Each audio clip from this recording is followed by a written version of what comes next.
The Solemnity of Christ, King of the Universe, was introduced by Pius XI with the encyclical Quas Primas of 11 December 1925 to recall the kingship of God the Son over history and to remedy an evil that was already afflicting society at that time, secularism.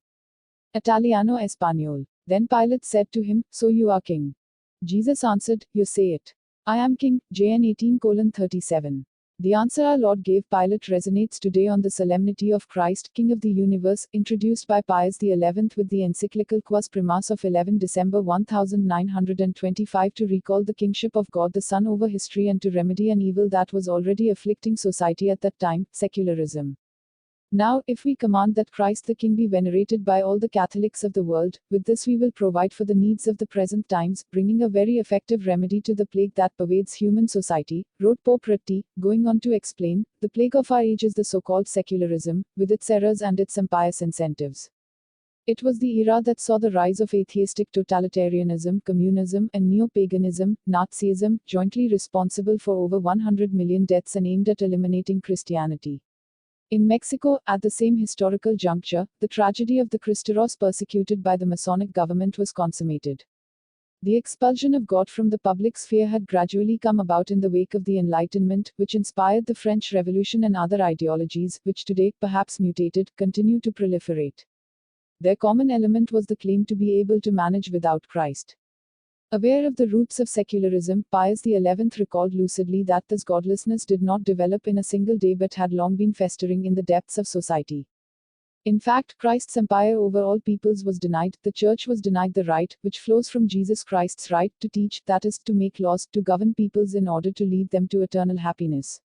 And gradually the Christian religion was equated to the false religions, then it was submitted to civil power and was left almost to the arbitrary power of princes and magistrates.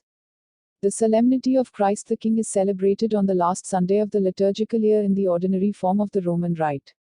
Its institution had already received a great impulse in 1899, when Leo XIII, with his encyclical Annum Sacrum, established the consecration of humanity to the Sacred Heart of Jesus, and a petition was presented by 49 bishops to establish a liturgical feast.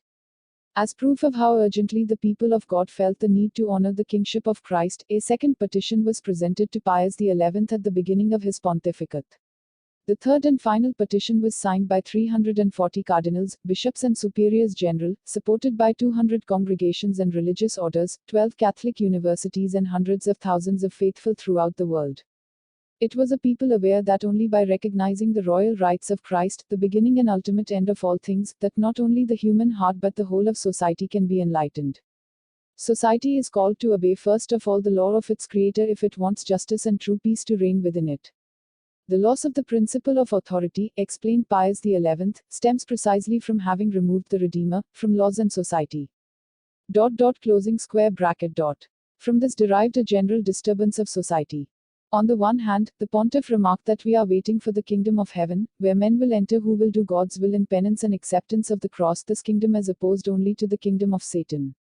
On the other hand, he stated that it would be gravely mistaken to deprive Christ man of power over all temporal things, and warned the nations of their duty to worship Christ publicly, because he alone is the author of prosperity and true happiness both for individuals and for states.